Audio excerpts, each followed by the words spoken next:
창세기 1장 1절입니다. 오늘부터 몇 주간에 걸쳐 사도신경을 강의합니다. 첫 번째 시간입니다. 창세기 1장 1절 함께 봉독하시죠. 태초에 하나님이 천지를 창조하시니라. 아멘. 우리는 오늘부터 몇 주간에 걸쳐서 사도신경을 공부할 것입니다. 그리고 사도신경 강의가 다 끝나면 매주 우리 서문화교회 공예배 시간에 신앙고백 순서를 넣어서 사도신경으로 우리의 믿는 바가 무엇인가를 재확인하고 공부하고 고백하는 시간을 가지려고 합니다.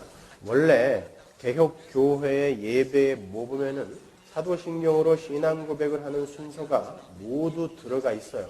루터와 칼빈, 츠빙글리 모두 예배의 모범에 사도신경 고백 순서를 공히 넣었습니다. 그것은 사도신경이 우리 기독교가 믿는 바를 가장 잘 요약하고 있고 사도들의 가르침 위에서는 하나님의 교회가 마땅히 동의하고 숙지해야 할 사도들의 가르침의 핵심이 그 속에 다 들어있기 때문이에요. 쉬운 말로 성경 전체의 가르침을 크게 12항목으로 헤드라인화한 것이 사도신경입니다. 사도신경의 그 신경이라는 단어는 creed죠. 그죠? 그 creed라는 단어는 credo라는 라틴어에서 파생이 된 단어입니다. 그 라틴어 credo는 내가 믿는다 혹은 내가 내 마음을 주다라는 그런 뜻이에요. 따라서 사도신경이라 하면 사도들이 믿었던 바 그리고 사도들이 마음을 모두 내어 주었던 것이라는 그런 뜻이에요. 그렇다고 해서 사도신경이 혹자들이 이야기하는 것처럼 예수님이 승천하신 후에 12사도들이 교회에 믿어야 할 바를 한 가지씩 꺼내 놓아서 12항목이 된 게 아닙니다. 사도들이 가르친 성경의 내용이 그러하다라는 의미에서 사도신경인 거예요. 그래서 종교개혁자들은 사도신경을 아주 강조했어요. 종교개혁자들이 외쳤던 솔라 스크립투라, 오직 성경은 바로 이 사도신경으로 요약되는 성경의 교리와 신학이 얼마나 중요한지를 강조한 거였어요. 특히 오늘날과 같은 포스트 모던 시대를 살아가는 우리에게는 이렇게 우리의 믿는 바를 올바로 정리를 해놓는 것이 그 어느 시대보다 중요해요. 왜냐하면 포스트 모더니즘의 영향은 이론, 이념, 교리 같은 것에 대한 신임을 말할 수 없이 약화시켜 놓았기 때문에 그렇습니다. 절대적인 진리가 상대적으로 전부 밀려나 버렸죠. 포스트 모더니즘의 특징은 절대적인 것은 없다라는 것입니다. 그래서 모든 종교가 하나다라는 종교다원주의도 거기서 나온 거죠. 그 어느 것도 영원할 수 없으며 절대적일 수 없다는 사상이 포스트 모던 사회에 편만하게 퍼져 있기 때문에 우리는 우리가 믿는 바의 절대성과 진리됨을 올바로 배우고 깨닫고 숙지하여 이단 사설이나 거짓 사상에 현혹되는 일이 없어야 할 것입니다. 여러분이 잘 아시는 하이델베르그 요리문답 아시죠? 그 하이델베르그 요리문답에 이 사도신경에 대한 내용이 아주 잘 설명이 되어 있어요. 그래서 각 항목마다 하이델베르그 요리문답의 내용을 인용하여 설명을 해드릴 거예요. 하이델베르그 요리문답은 여러분이 잘 아시다시피 질문 답변식의 디스푸타치오 방식으로 기록이 된 기독교 교리집이에요. 그걸 본따서 요즘 여러 가지 책이 많이 나오는데 가룟 유다 딜레마라는 책이 이런 디스푸타치오 방식으로 기록이 되어 있죠. 우리 청년들은 개척 초기부터 하이델베르그 요리문답을 청년부 성경공부 교재로 사용했기 때문에 이미 잘 알고 있어요. 우리 CRC 교단에서도 이 하이델베르그 요리문답을 의무적으로 공부를 하게 되어 있습니다. 그것도 매주 반복해서 공부를 해야 돼요. 그만큼 하이델베르그 요리문답에 담겨있는 기독교 교리는 반드시 숙지해야 할 중요한 거예요. 그런데 제가 그런 기독교는 없습니다라는 책에서 이 하이델베르그 요리문답의 내용보다 더 자세하게 교리에 대해서 설교를 해놓았기 때문에 우리 교회에서는 그런 기독교는 없습니다라는 책을 구역 예배 시간에 공부하도록 한 거예요. 따라서 저희 교회는 CRC 교단이 지정한 지역교회의 의무를 성실히 수행하고 있는 게 맞습니다. 어디 가갖고 또 고발하지 마세요. 우리 교회는 CRC인데 그거 안 하고 있다고. 하고 있는 건 맞아요. 차치하고 그 하이델베르그 요리문답 22번에 이런 질문이 있어요. 띄워주세요. 그리스도인이 반드시 필수적으로 믿어야 하는 것이 무엇입니까? 답이 이렇습니다. 복음 안에서 우리에게 약속된 것 전부를 믿어야 합니다. 그것은 사도신경 안에 잘 요약이 되어 있는데 사도신경은 일반적이고 의심할 수 없는 기독교 신앙을 요약한 조항들입니다. 사도신경을 거부하려면 하이델베르그 요리문답도 거부해야 됩니다, 여러분. 이렇게 하이델베르그 요리문답도 기독교의 핵심 교리로 사도신경을 지목하고 있어요. 따라서 여러분은 사도신경의 그 12항목을 반드시 열심히 공부해 놓으셔야 돼요. 그러면 이제 사도신경의 역사와 생성 과정에 대해서 살펴보도록 하겠습니다. 앞서 말씀드린 것처럼 사도신경은 사도시대에 만들어졌기 때문에 사도신경이 아니에요. 사도들의 가르침에 근거한 것이라는 의미에서 사도신경이 된 것입니다. 교회는 어디에 세워졌어요? 사도들의 가르침 위에 세워졌잖아요. 그게 성경 말씀이잖아요. 따라서 사도들의 가르침을 교회는 반드시 숙지해 놓아야 됩니다. 그게 사도신경 안에 전부 기록되어 있단 말이에요. 그러니까 열심히 배우시란 말이에요. 현존하는 문서 중에 사도신경과 가장 흡사한 신앙 고백이 2세기 카르타고의 터툴리안의 기록에 등장해요. 터툴리안은 160년에 태어난 사람이니까 예수님이 승천하시고 얼마 안 됐을 때의 일입니다. 전능하사 만물을 지으신 유일하신 하나님과 그의 아들 예수 그리스도를 믿사오니 그는 동정녀 마리아에게 나시고 본디오 빌라도 아래에서 십자가에 달리시고 사흘 만에 죽은 자 가운데서 다시 살아나시어 하늘에 오르사 하나님 우편에 앉아 계시며 육체의 부활을 위해 산자와 죽은 자를 심판하러 오시리라. 어떠세요? 지금의 사도신경과 비교해서 몇 가지가 빠져 있지만 그 뼈대는 아주 흡사하죠.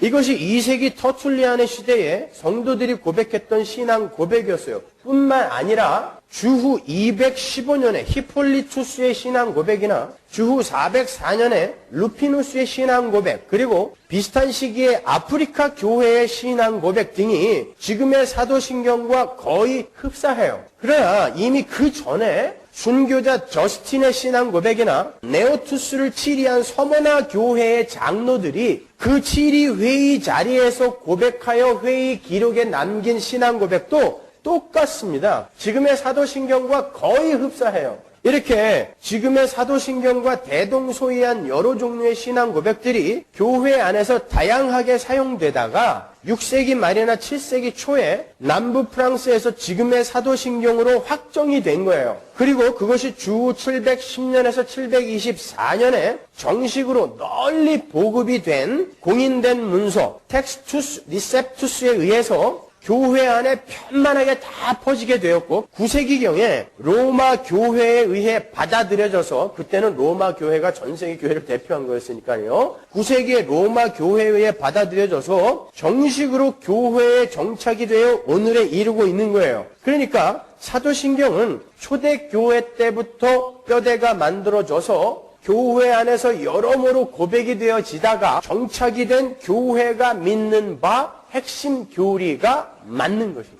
교회가 이렇게 사도신경이라는 신앙 고백을 예배의 모범에 사용을 하고 혹 예배 순서에는 들어가 있지 않더라도 교회에 합의된 신앙 고백으로 자주 암송을 하고 고백을 하게 된 데에는 이유가 있습니다. 그 첫 번째가 교회가 신자라고 자처하는 이에게 세례를 줄 때 그가 과연 세례를 받을 만한 사람인가에 대한 표준으로서 사도신경이라는 신앙 고백이 필요했어요. 교회가 세례를 받겠다고 나서는 사람이라고 해서 무작정 세례를 다 줘서는 안 됩니다. 요즘은 개나 소나 전부 세례를 받고 군대에서도 막 5,000명씩 앉혀놓고 물을 호수로 뿌려버리니까 세례의 의미가 많이 퇴색되어 있는데 세례는 그렇게 주는 게 아닙니다. 여러분, 세례는 예수 안에서 죽는 거거든요. 그리고 예수 안에서 다시 사는 게 세례인데 어떻게 그렇게 아무한테나 막 물을 뿌려서 세례를 줍니까? 자, 그렇게 교회는 세례를 받겠다고 나서는 사람 전부에게 무작정 세례를 줘서는 안 돼요. 그때 필요한 것이 그가 믿는 바를 확인하는 거예요. 저희 교회에서도 세가족 성경 공부를 마친 후에 신앙 고백서를 받습니다. 그리고 그 신앙 고백서에 근거하여 교회의 멤버십을 허락해요. 믿는 바가 다른 사람을 교회 멤버로 받아서 함께 신앙생활을 할 수는 없기 때문에 그런 거예요.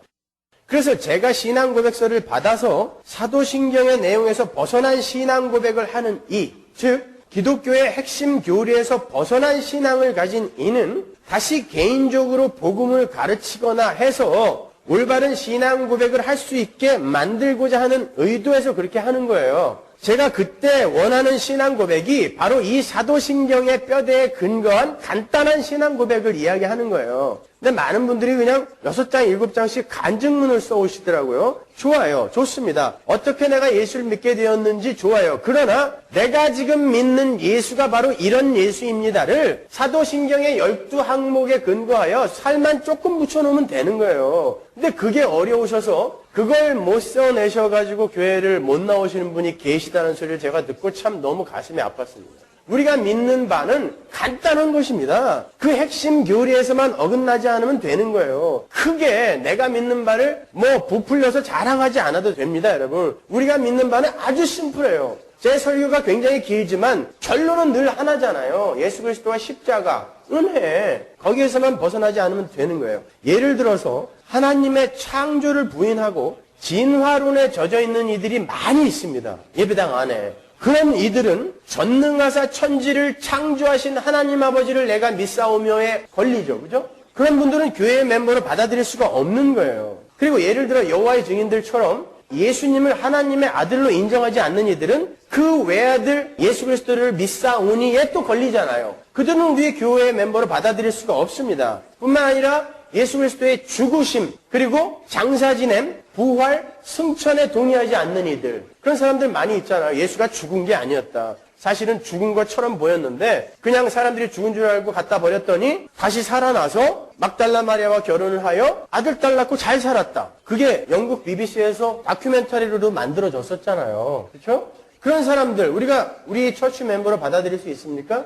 없잖아요. 그럴 때 필요한 것들이 바로 이 신앙고백 사도신경이었던 것입니다. 그래서 교회가 이런 신조, 크레도를 만들어 놨던 거예요. 세례도 마찬가지예요. 그런 거에 합의하지 않는 이들에게 세례를 주어서는 안 되기 때문에 초대교회 때부터 이런 신앙고백이 교회에 필요했던 거예요. 둘째로 교회는 자녀들에게 신앙교육을 시킬 때 반드시 자기 자녀들에게 자기가 갖고 있는 신앙을 교육시켜야 되잖아요. 신앙교육을 시킬 때 사도신경의 내용에 근거하여 가르쳤어요. 자녀들에게 부모의 신앙을 물려주려면 신앙의 가장 기본적인 요소를 알려줘야 되잖아요. 그때 신앙의 가장 기본적이며 근본적인 핵심 교리로 이루어진 사도신경이 자녀들의 신앙 교육의 뼈대로 사용이 되었습니다. 그래서 교회에 사도신경이 필요했었던 거예요. 내가 다른 건 몰라도 이것만큼은 내 자녀들에게 확실히 가르쳐주겠다라는 그 최후의 마지노선이 사도신경이었어요. 그리고 세 번째로 교회에 사도신경이 필요했던 이유는 이단들의 사상을 물리치기 위함이었어요. 초대교회 때는 물론이고 2000년 교회 역사상 이단과 거짓 교사, 거짓 선지자가 예배당 안에 없었던 시대가 없었습니다. 지금도 마찬가지예요. 예수님의 신성을 부인한 아리우스, 하나님의 절대 주권을 인정하지 않는 펠라기우스, 알미니우스, 영지주의, 신비주의, 세속주의, 기복주의 등등 이단들은 한시도 쉬지 않고 하나님의 백성들을 미혹해 왔습니다. 그때 하나님의 백성들에게 필요한 것이 올바른 성경 교리였어요. 그래서 교회는 사도신경에 비추어 그 테두리에서 어긋난 사람들이나 집단들을 이단으로 규정을 해버렸던 것입니다. 교회는 한 믿음, 한 신앙 고백 안에서 존재해야 하기 때문에 그래요. 교회에는 절대 여러 가지 다른 종류의 신앙 고백이 있을 수가 없습니다. 성경이 그렇게 이야기하고 있기 때문에 그래요. 에베소서로 가볼까요? 4장 4절. 몸이 하나이요 성령이 하나이니 이와 같이 너희가 부르심의 한 소망 안에서 부르심을 입었느니라. 주도 하나이요 믿음도 하나이요 세례도 하나이요 하나님도 하나이시니 곧 만유의 아버지시라. 만유에 계시고 만유를 통일하시고 만유 가운데 계시도다. 이렇게 교회는 한 하나님을 믿는 한 믿음, 한 신앙 고백 속에서 목적지를 향해 가야 하는 공동체인 거예요. 그럼에도 불구하고 오늘날의 교회가 믿는 믿음은 너무나 여러 가지 종류죠. 여러분이 생각하실 때 어떠세요? 오늘날 교회가 믿는 믿음이 한 믿음이라고 생각하세요? 한 소망입니까? 아니요. 우리는 하늘에 소망을 두고 있는데 어떤 이들은 이 땅에 소망을 두고 있는 이들이 많이 있잖아요. 그건 한 믿음 아닙니다. 한 소망 아니에요. 믿음과 소망은 오직 한 가지입니다. 기독교의 한 믿음, 한 소망은 하나님과 하나님 나라로 수렴되고 지향되어져야 되는 거예요. 그런데 이 시대의 교회는 소망의 대상을 이 땅의 것으로 바꾸어 버렸습니다. 그건 교회가 지향하는 한 믿음, 한 소망일 수가 없는 거예요. 우리는 그 달콤한 미혹에 빠지면 안 됩니다. 그래서 더더욱 사도신경에 요약되어 있는 기독교 교리 공부가 절실히 필요한 거예요. 4세기 말에 루피누스의 이야기를 들어보면 왜 사도신경의 공부가 꼭 필요한지가 더욱 실감이 나실 거예요. 루피누스가 사도신경이 왜 교회에서 고백이 되어져야 되는지를 이렇게 이야기했어요. 주님께서 승천하신 후에 성령 하나님께서 강림하시고 이제 복음이 이방인들에게도 전하여지는 시대가 임하게 되어 주님의 명하신 대로 교회는 세상으로 흩어져 복음을 전파하게 되었습니다. 그때 그들이 선포해야 할 복음 설교가 각 사람마다 다르게 전하여지지 않게 하기 위하여 함께 한자리에 모여 성령의 충만함 가운데 사도의 가르침에 근거하는 짧은 형태의 신경을 만들었는데 그것이 사도신경의 시작입니다. 특히 개신자들이 처음 교회 멤버로 들어올 때에 신앙 고백을 위한 표준으로 이 사도신경을 올바로 알고 고백하도록 하게 한 것입니다. 4세기 때 이미 300 몇십 년에 이런 이야기를 해놓았단 말입니다. 따라서 오늘날도 여러분은 사도신경을 소중하게 간직하고 전승하셔야 돼요. 공부하셔야 됩니다. 의외로 믿는다는 사람들에게 믿음의 내용을 물으면 머뭇거릴 때가 많이 있어요. 자신들이 믿는 바가 정확하게 무엇인지도 모르면서 그것을 믿는다고 하는 건 그야말로 억지에 불과한 것입니다. 신앙은 반드시 내용이 있어야 되는 거예요. 자신이 무엇을 믿는지도 모르면서 무엇을 믿는다고 한다는 건 언어 도단입니다. 자신이 무엇을 믿고 있는지를 꼭 알고 믿어야 되는 거예요. 자기가 믿는 대상에 대해서도 전혀 모르고 그가 자신을 위하여 행하신 일의 진위도 파악하지 못하며 무조건 믿는다고 하는 것처럼 우스운 게 어디 있어요. 그분이 우리의 이 세상에서 소원 성취, 질병 치유를 위해서 이 땅에 내려와서 죽었다고 믿는 이들이 얼마나 많이 있습니까? 그거는 잘못 믿고 있는 거예요. 믿음의 내용을 잘못 알고 있는 것입니다, 여러분. 사도신경을 잘 보시면 왜 예수가 이 땅에 내려와서 죽었는지가 아주 명쾌하게 나와 있어요. 그럼에도 불구하고 그 간단한 사도신경도 이해하지 못하고 있는 것이 오늘날 교회 아닙니까?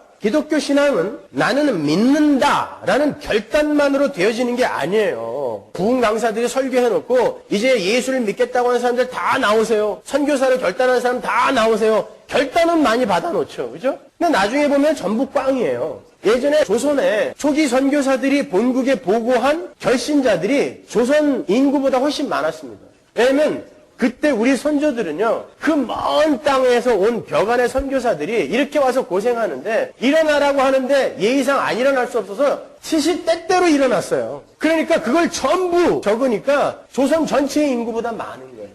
여러분, 기독교 신앙은 그런 결단만으로 되어지는 게 아닙니다. 어떤 분들은요, 옛날에 빌리그램 집회 때 선교사로 헌신했다가 선교사로 못 나가는 바람에 정신질환이 걸린 사람이 있어요. 그 부담감 때문에. 괜찮습니다, 여러분. 우리는 그런 실수하는 거예요. 그때 감정, 기분에 의해서 그럴 수 있어요. 그러니까 그런 거 하지 말란 말이에요. 신앙은 마음으로 믿어서 입으로 시인하는 것까지를 말하는 거예요. 즉, 자신이 믿는 바의 내용을 반드시 숙지하고 있어야 되고 그 신앙의 내용이 내 안에서 그저 잠자는 것으로 머물러 있지 않고 불가항력적으로 내 입에서 고백이 되어져야 된다는 거예요. 실존주의 철학자들이 이야기하는 것처럼 무조건 결단을 해버려도 안 돼요. 실존주의 철학자들은 논리적인 결론이나 인과관계의 결과가 아니라 한 인격체가 결과에 대해서 전적으로 책임질 수 있도록 결정하는 것을 실존의 핵으로 봤어요. 반면에 그들은 상대적으로 결단의 내용을 무시합니다. 근데 그 실존주의 철학의 영향이 교회 안에도 들어왔어요. 그래서 결단하면은 왔단 줄 알아요. 아닙니다. 그건 실존주의 철학의 영향이지 성경이 말하는 믿음의 결단이 아닙니다, 여러분. 기독교는 결단의 내용을 매우 중시해요. 누군가 당신은 무엇을 믿는가 하고 물으면 내가 믿는 바를 충분히 설명해 낼 수 있어야 돼요. 아주 간단 명료하게라도 그냥 그런 건 몰라도 돼. 그냥 믿으면 돼. 믿기만 하면 돼. 물어보는 거는 불신앙이야. 무턱대고 믿어. 그런 소리 많이 들어오셨죠, 여러분. 뭐 물어보면 대답해 줄 생각을 안 하고 그런 거 물어보는 건 불신앙이야. 그냥 대놓고 믿어. 뭘 믿으라는 거예요? 내용이 있어야 믿죠. 그 내용을 여러분도 갖고 계셔야 된다는 말입니다, 여러분.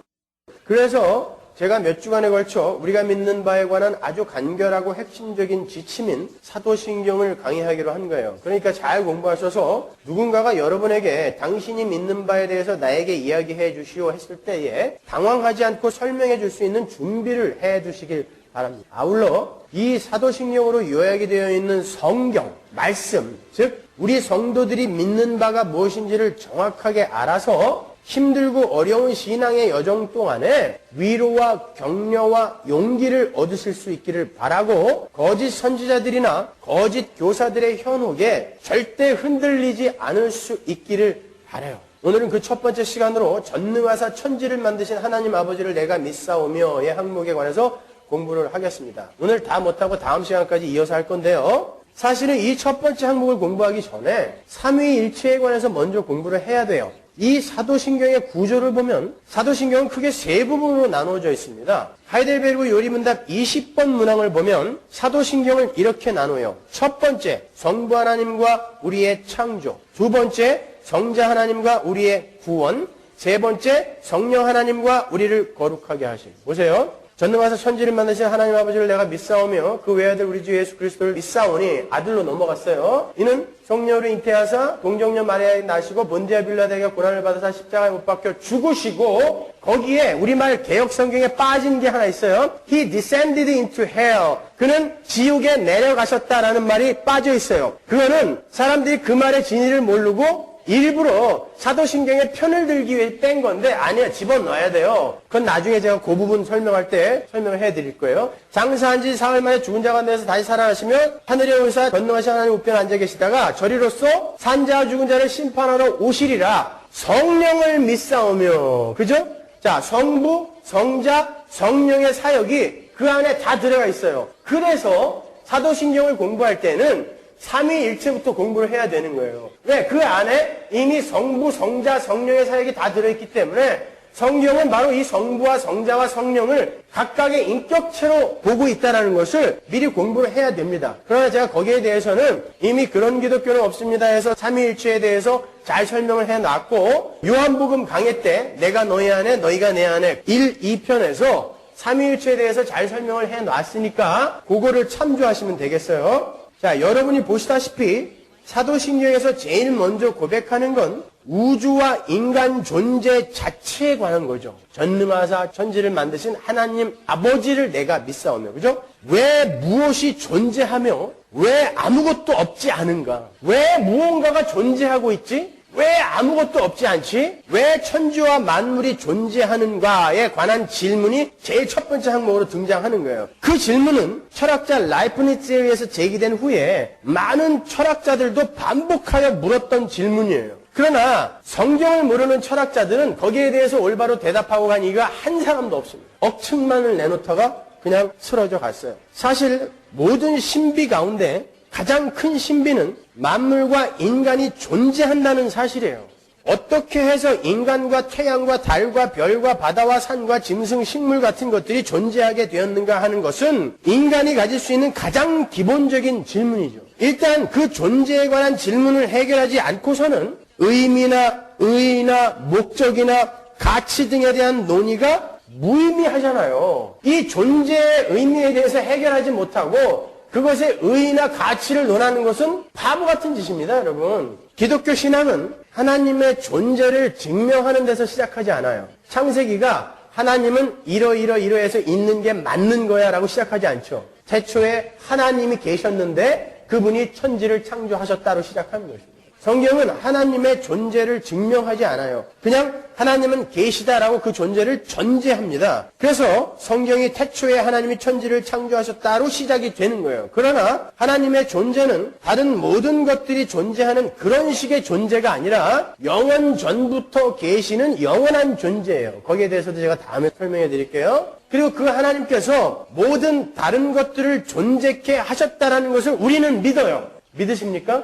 그거 안 믿으면 여러분 기독교인 아닙니다. 성경 66권은 태초에 하나님이 천지를 창조하셨다에 대한 강해일 뿐이에요. 창세기 1장 1절이 믿어지면 여러분은 성도입니다. 그렇게 이미 존재하고 계시는 하나님에 의해 모든 것이 창조가 되었다는 것에서부터 역사는 시작되는 거예요. 그렇지 않고서는 이 인류와 우주의 역사가 설명이 되지 않아요. 그런데 오늘날 인간들은 천문학자 라플라스가 이야기한 것처럼 하나님이라는 전제, 가정 없이도 모든 원리를 설명할 수 있다는 자신감에 넘쳐 있습니다. 자신감에만 넘쳐 있어요. 설명은 못하고 있습니다. 오늘날 대부분의 과학자들이 받아들이고 있는 가설이 진화론입니다. 우주의 모든 것이 진화론적으로 형성이 되었다는 거예요. 오랜 세월 동안 물질이라는 것이 matter, 물질이라는 것이 우연히 이렇게 결합이 되고 저렇게 연결이 되어서 결국 오늘의 모습을 갖게 된 거란 말이에요. 이 모든 것들이 그렇게 진화의 산물이라는 것이죠. 저는 말 들을 때마다 웃겨 죽겠어요. 그러니까 진화론에 의하면 인류의 역사는 우연적이며 우발적인 거예요. 맞죠?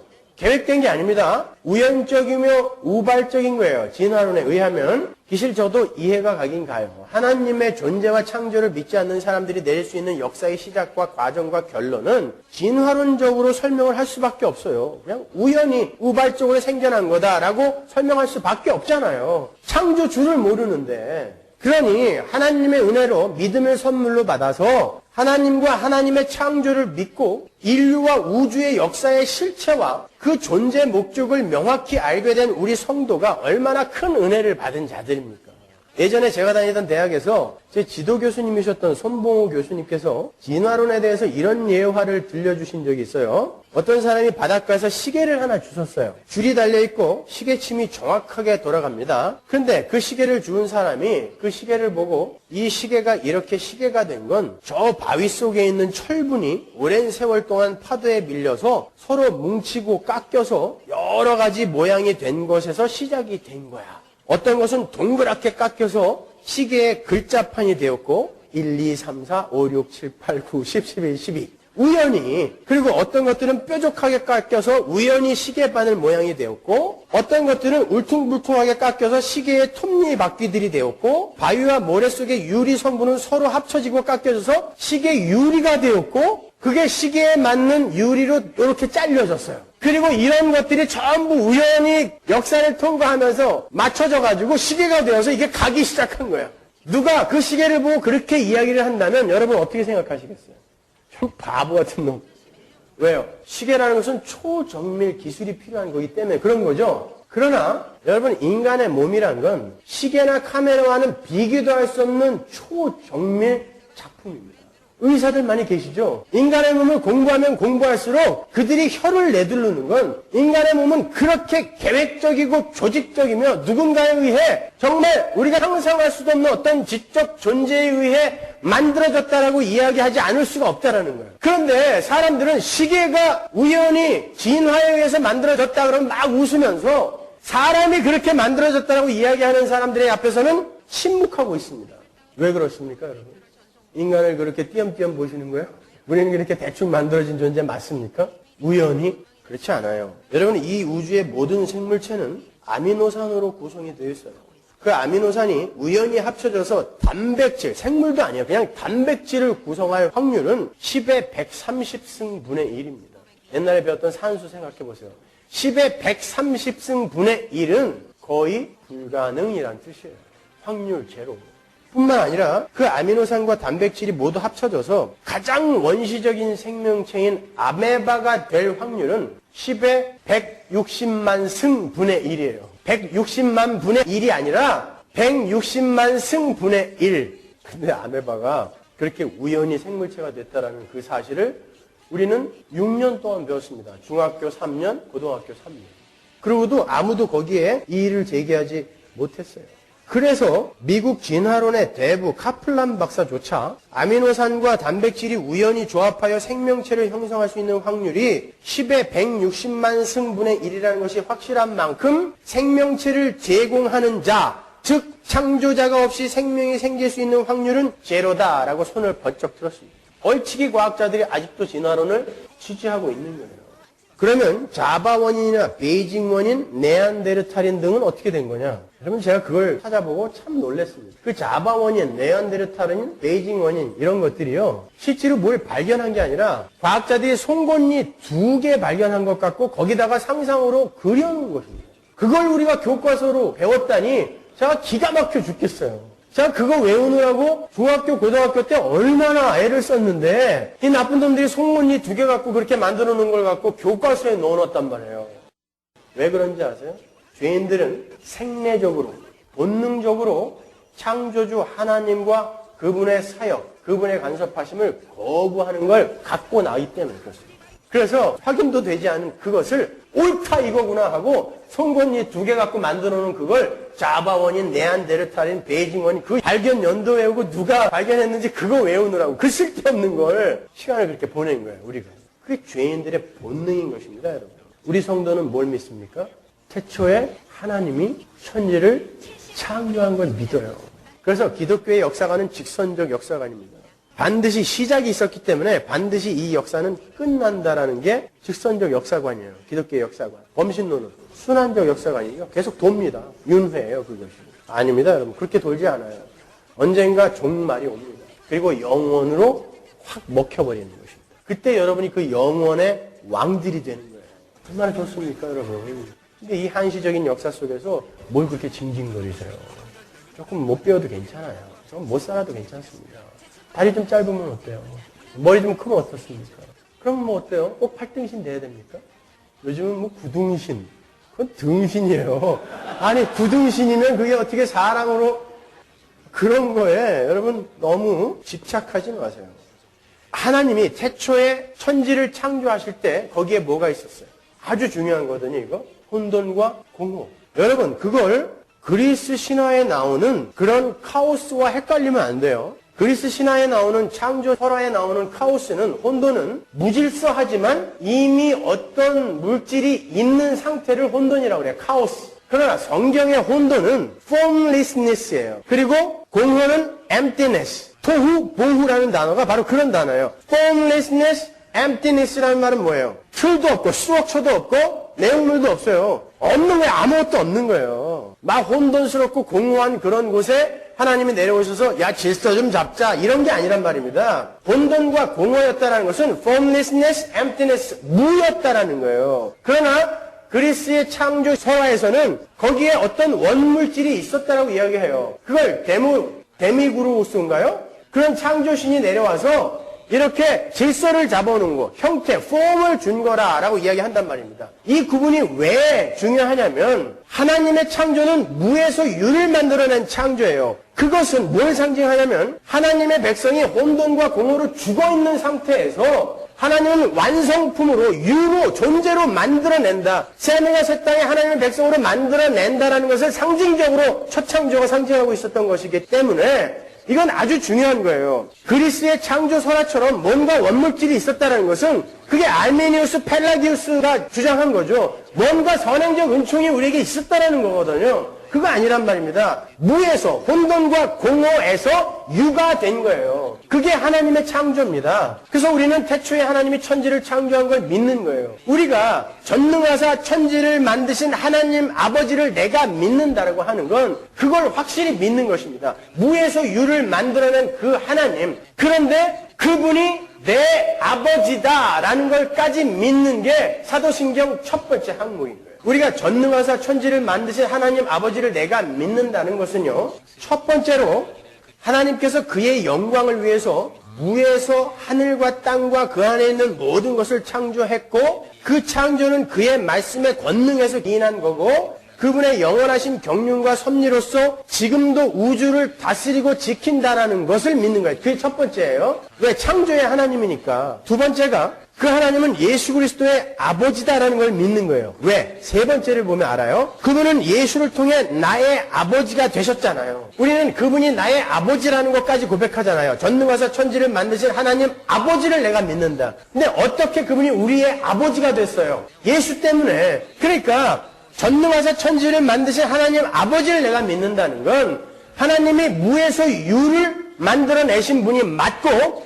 그분은 어떤 원물질에서 뭔가를 틀을 부어넣어서 뭘 만들어낸 게 아니라 무에서 유로 존재를 만들어내신 분이다라는 것을 인정하는 것이고 그분이 말씀으로 그걸 창조하셨으며 그분은 그만한 권능이 있으신 분이며 그분이 바로 우리를 아들 삼고 딸 삼기 위해서 당신을 아버지라 부르게 하기 위해서 예수 그리스도를 이 땅에 보내서 우리를 새롭게 창조하셨다라는 것까지 믿는 거예요. 그걸 알고 전능하사 천지를 만드신 하나님 아버지를 내가 믿사오며를 고백을 해야 그게 제대로 된 고백이에요. 아니면 주문입니다.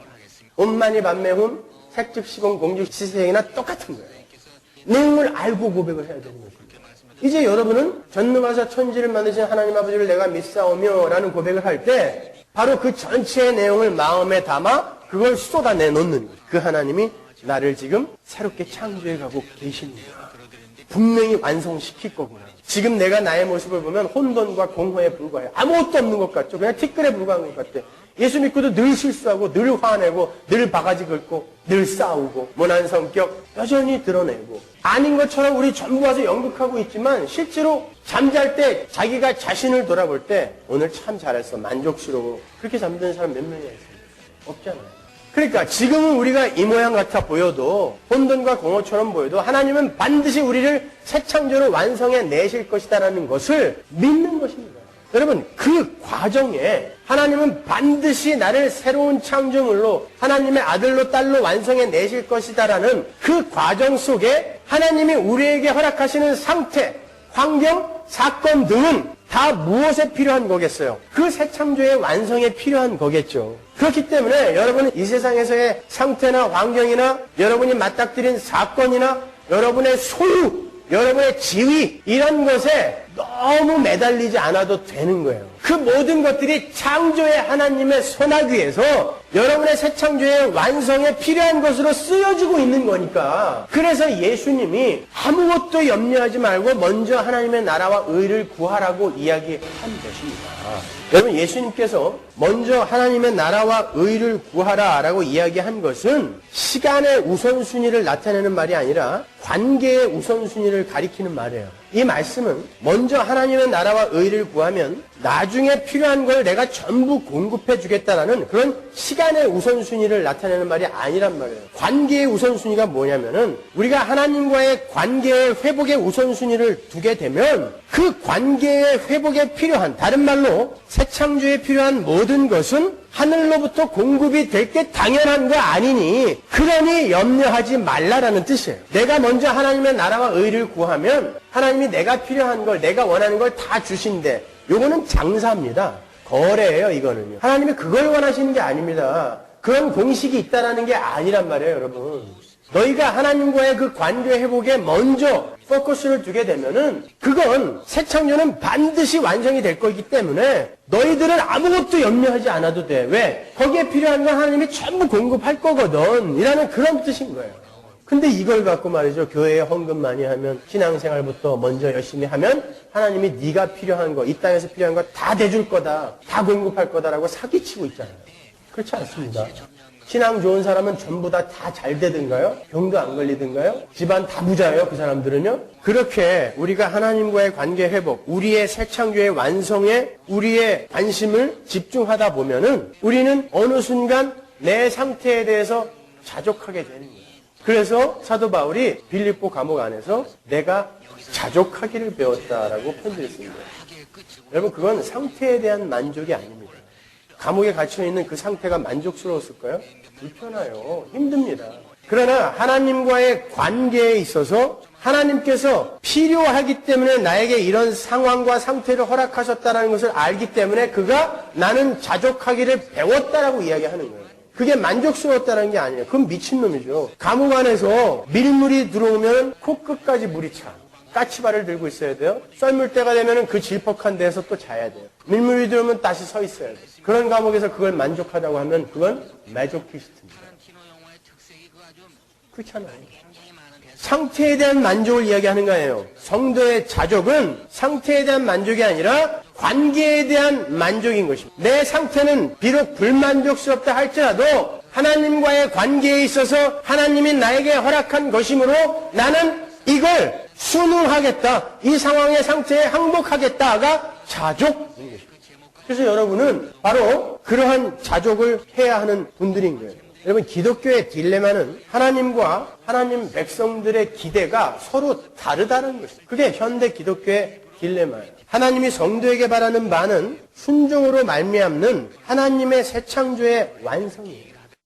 하나님의 은혜를 떠나 하나님의 슬하를 떠나 내 힘으로 이 세상의 힘으로 행복에 도달해 보겠다. 나도 하나님처럼 되어 보겠다라고 나선 그 아담 안에 있는 죄인들을 다시 하나님이 선악과 먹지 마. 그러면 안 먹는 게 최고의 행복이구나를 깨닫게 만들어주기 위한 것이 바로 신앙생활이에요. 그게 하나님의 기대입니다. 그게 하나님의 소원이에요. 우리의 소원은 뭐예요? 여전히 아담 안에서 내가 원하는 것으로 이 세상의 힘으로 내가 스스로 행복을 쟁취할 테니까 당신은 그저 나를 도와주기만 하면 돼가 우리의 기대 아닙니까? 이렇게 서로에 대한 기대가 틀리니까 서로에 대해서 실망을 하는 것입니다. 우리는 하나님한테 실망하고 하나님은 우리한테 실망하는 거예요. 여러분 하나님한테 실망을 얼마나 많이 했습니까? 여러분이 원하는 거 안 들어준다고. 하나님이 원하는 게 그게 아니기 때문에 그렇습니다. 이 딜레마를 해결해야죠. 복음이 그 딜레마를 해결할 수 있습니다. 그런데 그 딜레마를 복음이 해결하지 못하고 있다는 건 잘못된 복음이 전파되고 있다는 거 아닙니까 여러분? 아니요. 하나님의 기대는 달라요. 여러분의 기대와 다릅니다. 여러분이 하나님께 기대하는 그런 기대 어서 내려놓으세요. 여러분의 소원의 주체가 바뀌어야 된다라고 제가 누누이 말씀드렸잖아요. 소원은 우리가 하는 게 아닙니다. 하나님이 소원하시는 것이 이루어지는 게 역사인 거예요. 우리의 인생도 그렇게 쫓아가기를 그걸 바라고 기도하고 기대해야 하는 것입니다. 그게 성도의 삶인 거예요, 여러분. 우리는 끊임없이 나를 자랑하고 나를 상대방에게 돋보이기 위해 하나님에게 나를 강하게 만들어주세요 라고 요구하잖아요. 하나님은 난 너 강하게 만들어주지 않을 거야. 내가 네 안에서 네 강함이 될 거야 라고 이야기하시잖아요. 그게 바울 서신의 핵심입니다, 여러분. 약할 때 강함이 되신다는 거죠.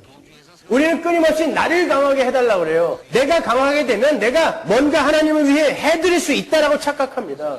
No, 나는 너 그렇게 안 만들어줄 거야. I'll be your strength. 내가 너의 힘이 될 거야.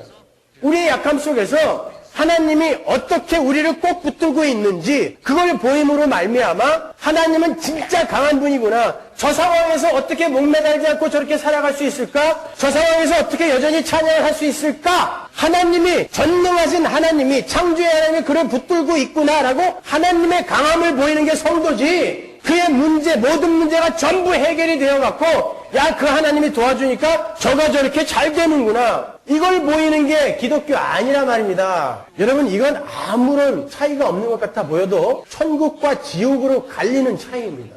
아무렇게나 예수의 이름을 부른다고 여러분 천국 못 가요. 다시 한번 말씀드리지만 예배당에 와서 여러분의 요구가 여러분의 필요와 소용을 구하는 것이면 여러분은 하나님 백성 아닙니다. 100% 개런티 해드릴게요. 여러분은 아닙니다. 오늘날 그렇게 가르치고 있는 교회는 제가 저의 목사직을 걸고 그건 뭐 누가 몇 번 쳐주지도 않겠지만 말씀드리는데 100% 가짜입니다. 100%입니다. 여러분이 믿는 바 내용을 올바로 알고 믿으세요. 안 그러면 2000년 기독교 역사가 내어놓은 염소들처럼 주여 내가 주의 이름으로 선지자 노릇하고 주의 이름으로 귀신 쫓아내고 주의 이름으로 권능하고 주의 이름으로 헌금하고 주의 이름으로 선교했는데 왜 나를 모르신다고 하나이까? 라는 그 자리에 서게 됐죠. 평생 주의 이름으로 신앙생활 했는데 예수님 모른대요. 여러분 이건 아주 심각합니다. 그러면 하나님 나라와 의를 구한다는 건 뭡니까? 거기서 구하다라는 단어가 현재형이거든요. 현재형이라는 것은 반복적이라는 거예요. 반복적이고 지속적인 거라고 그랬어요. 헬라어의 현재형은. 하나님 나라와 의를 구하래요. 구하는 게 뭐예요? 하나님 나라가 뭡니까? 먼저. 하나님 나라, 바실레이아는 통치의 개념이라고 그랬잖아요. 하나님의 통치에 내가 순종하는 자로 사는 것이 하나님 나라를 구하는 것입니다. 하나님이 내가 이해할 수 없는 상황을 나에게 허락하셨다 할지라도 하나님을 원망하지 않고 받아들이는 걸 하나님 나라를 구하는 거예요. 그게 안 될 때 하나님 이게 왜 안 되죠? 하나님 왜 자꾸 하나님이 원망스러워지려고 그러죠? 하나님 저 좀 도와주세요가 하나님 나라를 구하는 것이 평생 구해야 되는 거예요. 그것이. 의는 뭡니까? 자다크가 뭐라 그랬어요? 네페시가 관계를 갖고 있는 네페시가 서로 상대방이 요구하는 책임과 의무를 성실하게 수행해내는 상태를 의라 그랬잖아요. 하나님이 우리에게 요구하시는 게 뭐예요? 말 들어라! 아닙니다. 먹지 말면 먹지 말았어야지. 그게 하나님이 우리에게 요구하시는 거예요. 너는 하나님 절대 의존적 존재야. 그때 가장 행복할 수 있어. 그러니까 말을 들어. 내 말을 들어. 그 하나님의 말을 듣는 자로 지어져 가는 게 하나님 나라와 의를 구하는 것입니다. 지속적으로, 현재형으로. 그걸 구하기 위해선 여러분이 원하는 것들이 자주 안 들어져야 맞는 것입니다. 근데 그걸 전부 들어주겠다니요. 안수하면 병도 낫고 헌금하면 그걸 100배로 튀겨주기도 하고 그런 거라면 이 세상에서 목사가 제일 부자가 돼 있어야죠. 일가 친척 재산 전부 털어서 투자해야지. 100배인데 아니 2배만 개런티 돼도 투자하잖아요 요새는. 근데 100배인데 30배 60배 100배라며요. 그게 그 이야기 하는 겁니까? 근데 왜 투자 안 하세요? 그런 거 아니란 말입니다 여러분. 하나님은 우리의 소원을 들어주기 위해 예수를 이 땅에 보낸 게 아니에요. 여러분을 하나님의 자녀로 만들어내기 위해 예수를 이 땅에 보내신 거예요. 그 전능하셔서 천지를 만드신 하나님이 여러분의 아버지가 되기 위해서 예수를 이 땅에 보내셔서 죽이시고 살리심으로 여러분의 아버지가 되셨잖아요. 이제 가시적으로 여러분은 그 현실을, 십자가의 현실, 복음의 현실을 실제화하여 지금 살고 있는 것 뿐입니다. 그러니까 그런 여러분의 상태나 여러분이 맞닥뜨린 사건이나 여러분의 환경이나 여러분의 위치 이런 것으로 너무 일희일비하지 마시고 그 전능하사 천지를 만드신 하나님 아버지가 내 아버지이므로 그 아버지가 뭔가 계획이 있으셔서 이런 사건과 상황을 허락하셨다면 감수하겠다 하고 하나님 나라와 의를 구하시면 됩니다. 자, 전능하사 천지를 만드신 하나님 아버지를 내가 믿사오며 무슨 말인지 이제 아시겠죠? 기도하겠습니다.